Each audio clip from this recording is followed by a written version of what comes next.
مسیح میں آپ سب کی سلامتی ہو۔ زبور 51۔ معافی کے لیے التجا، میر مغنی کے لیے داؤد کا مزمور۔ اس کے بد صبا کے پاس جانے کے بعد جب ناتن نبی اس کے پاس آیا، اے خدا اپنی شفقت کے مطابق مجھ پر رحم کر، اپنی رحمت کی کثرت کے مطابق میری خطائیں مٹا دے، میری بدی کو مجھ سے دھو ڈال اور میرے گناہ سے مجھے پاک کر، کیونکہ میں اپنی خطاؤں کو مانتا ہوں اور میرا گناہ ہمیشہ میرے سامنے ہے۔ میں نے فقط تیرا ہی گناہ کیا ہے اور وہ کام کیا ہے جو تیری نظر میں برا ہے، تاکہ تو اپنی باتوں میں راست ٹھہرے اور اپنی عدالت میں بے عیب رہے۔ دیکھ، میں نے بدی میں صورت پکڑی اور میں گناہ کی حالت میں ماں کے پیٹ میں پڑا۔ دیکھ، تو باطن کی سچائی پسند کرتا ہے اور باطن ہی میں مجھے دنائی سکھائے گا۔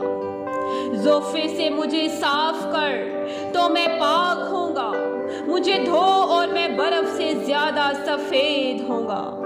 مجھے خوشی اور خرمی کی خبر سنا، تاکہ وہ ہڈیاں جو تو نے توڑ ڈالی ہیں شادمان ہوں۔ میرے گناہوں کی طرف سے اپنا منہ پھیر لے اور میری سب بدکاری مٹا ڈال۔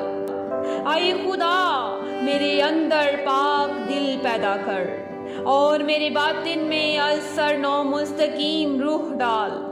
مجھے اپنے حضور سے خارج نہ کر اور اپنی پاک روح کو مجھ سے جدا نہ کر۔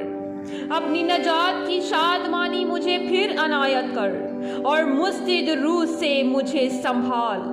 تب میں خطا کاروں کو تیری راہیں سکھاؤں گا اور گناہگار تیری طرف رجوع کریں گے۔ اے خدا، اے میرے نجات بخش خدا، مجھے خون کے جرم سے چھڑا، تو میری زبان تیری صداقت کا گیت گائے گی۔ اے خداوند میرے ہونٹوں کو کھول دے، تو میرے منہ سے تیری ستائش نکلے گی، کیونکہ قربانی میں تیری خوشنودی نہیں، ورنہ میں دیتا۔